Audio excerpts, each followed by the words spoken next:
নমস্কার, আমি doctor Moumita Dutta, consultant dietician ও নিউট্রিশনিস্ট।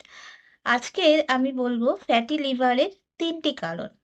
১ নম্বর কারণ সবারই খুব জানা, যেটা অ্যালকোহল ইনটেক করলে যে ফ্যাটি লিভার হয়। ২ নম্বর যে কারণটি সেটি হচ্ছে এই যে এখন যে রিসেন্ট যে ফ্যাটি লিভারের পেশেন্ট প্রচুর পাওয়া যাচ্ছে। তারা বেসিক্যালি যেটা হচ্ছে যে ছোট, ছোট বাচ্চাদের থেকে শুরু করে এটা বয়স্কদের ক্ষেত্রেও হয় এবং এর প্রধান কারণ হচ্ছে ওভারওয়েট এবং এই ওভারওয়েট হয়ে থাকে রিফাইন্ড কার্বোহাইড্রেট মাত্রাতিরিক্ত খাওয়া এবং বিশেষ করে জাঙ্ক ফুড, চিনি জাতীয় খাবার, মিষ্টি বাইরে থেকে কিনে খাচ্ছে এবং তার সাথে, সাথে হচ্ছে কোনো এক্সারসাইজ নেই। Physical activity less.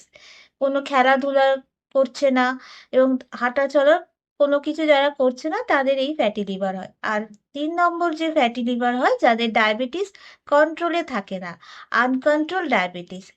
এই ধরনের আ মানে ফ্যাটি লিভার থেকে আমরা নিজেদেরকে খুব সহজেই রিকভার করতে পারি ডায়েট এবং এক্সারসাইজের মাধ্যমে। যেকোনো ধরনের অ্যারোবিক এক্সারসাইজ যেরকম সুইমিং, ওয়াকিং, জগিং এগুলো যেকোনো যেটা আপনার জন্য কমফোর্টেবল সেটা করতে হবে এবং ডায়েটে লেস কার্বোহাইড্রেট লেস বলতে ইনসলিবল ফর্মে আমরা কার্বোহাইড্রেট নিতে পারি। সলিবল ফর্ম অফ কার্বোহাইড্রেটকে আমাদেরকে এভয়েড করতে হবে এবং তার সাথে, সাথে আমাদের মাথায় রাখতে হবে আমরা পেটকে 70% ভর্তি করব আর 30% পেটকে খালি রাখবো।